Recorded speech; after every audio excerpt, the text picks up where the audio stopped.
जब हम कोई सुसाइड, स्पेशली कोटा सुसाइड्स की अगर मैं बात करूँ, वेरी अनफॉर्चुनेट, बट अगर एक बच्चे के पास ये कॉन्फिडेंस ही नहीं है कि मैं अपने बाप को या माँ को फ़ोन करके कह दूँ कि मुझसे नहीं हो रहा, मेरे लिए बहुत प्रेशर है, अगर उसको दोस्त ही नहीं नज़र आ रहे अपने पेरेंट्स में, अगर वो नज़र आते होते तो वो शेयर करेगा, एक्सप्रेस करेगा, उसको वो कॉन्फिडेंस होगा कि कोई बात नहीं, क्या ही हो गया।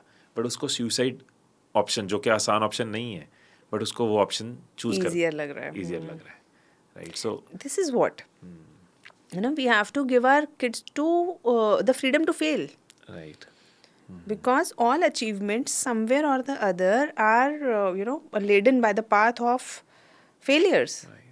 जो बच्चा फेल ही कभी नहीं होगा वो कभी बहुत अचीव नहीं कर पाएगा। लेकिन हमारे सोसाइटी में ऐसा हो गया है कि फेलियर को ऐसा बना दिया कि फेल नहीं हो सकता बच्चा, अचीवमेंट सारी चाहिए, है ना, आप उसे टॉप मोस्ट बना दो लेकिन फेल नहीं होगा, है ना। हम लोग स्टोरी पढ़ लेते हैं कि वो यूपीएससी टॉपर था, उसका 5th अटेम्प्ट में हुआ, 6th अटेम्प्ट में हुआ, पहले 2 बार उसका प्रीलिम्स नहीं निकला, 3 बार नहीं निकला। या हम कहानियाँ पढ़ते हैं ना, या हम पढ़ते हैं एंटरप्रेन्योर्स की कहानी, उसने ये चलाया वो चलाया, इतनी बार फेल हुआ लेकिन आज वो इतने करोड़ का उन्होंने बिजनेस बना लिया। उसी तरह हम लोगों की इतनी कहानियाँ सुनते हैं, ठीक है? लेकिन the moment the child fails we forget the stories कि यार उस व्यक्ति को भी तो कभी वैसा फील हुआ होगा ना, अगर वो फेल नहीं होता तो वो यहाँ नहीं पहुँचता। लेकिन फेलियर को ऐसा बना दिया कि Prestige issue, ego issue, it's okay, वो ऑप्शन ही नहीं रखी कि फेल हो सकते हो, मतलब वो डेड एंड ही बना दिया। It's okay. तो वो पेरेंट्स को ही देना पड़ेगा, बच्चा नहीं दे सकता ना वो कॉन्फिडेंस, वो तो पेरेंट्स को ही देना पड़ेगा कि इट्स फाइन, कुछ भी हो जाए you come back, we are there for you. और ये कॉन्फिडेंस बहुत ज़रूरी है बच्चे में कि मैं कुछ भी कर लूँगा, है ना, ये नहीं तो ये नहीं तो ये, मैं कर लूँगा, है ना। That's the responsibility of parents and teachers also. I take this responsibility for my kids that I want to infuse within them this confidence कि इट्स एन एग्ज़ाम और उसके अलावा भी तुम बहुत कुछ कर सकते हो। तुम ये नहीं तो ये, हज़ारों रास्ते खुले, जिस आदमी को करना है उसके लिए कौन सा रास्ता बंद है। राइट, आई थिंक एक थॉट माइंड में अभी डेवलप हो रहा है कि हम छोटी छोटी चीज़ें के लिए हम सीखते हैं, बुक्स पढ़ते हैं, कोर्सेज लेते हैं। अगर किसी को ज्वेलरी मेकिंग समझनी है तो ज्वेलरी मेकिंग कोर्स होगा, किसी को सेल्स समझनी है तो सेल्स की बुक पढ़ लेंगे, स्टॉक मार्केट के अंदर ट्रेडिंग जाननी है, कोर्स है, वीडियोस है, बुक्स पढ़ लेंगे। बट इतना इंपॉर्टेंट सब्जेक्ट जिससे किसी की ज़िंदगी डिपेंडेंट है, parenting.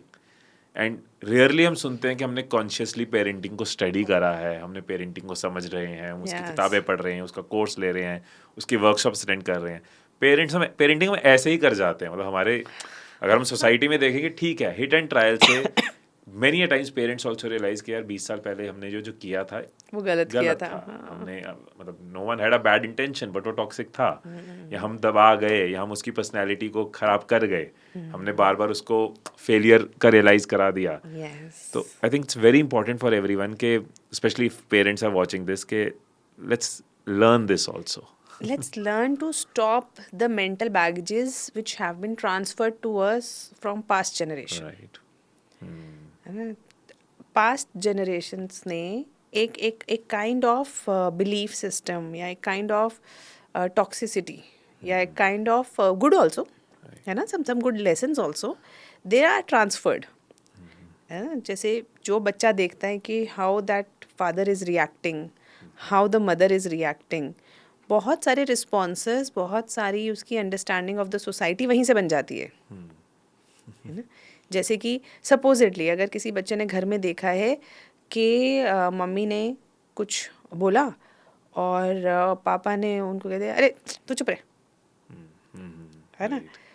So now that child unconsciously starts developing the belief that the opinion of a female or a girl or a mother is important, but it's not that important. Because उसने ऐसा otherwise नहीं देखा, उसने ऐसा otherwise देखा नहीं है। अब ये जो है ये क्या है, ये तो अनकॉन्शियस है ना, अनकॉन्शियस पेरेंटिंग है।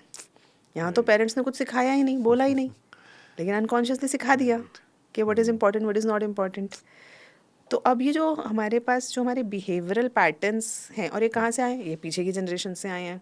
उसमें अच्छे भी हैं, है ना, unconsciously caring, like mothers are so caring towards their kids, है ना. Now fathers have also started learning, है ना, catching up. Right. But yes, there are good things also. लेकिन उसमें अब हमें एनालिसिस करना पड़ेगा कि यार ये अच्छी चीज़ें हैं, this we should keep, these are the bad things, we should try to stop them. We should try to eliminate it from the behavior patterns.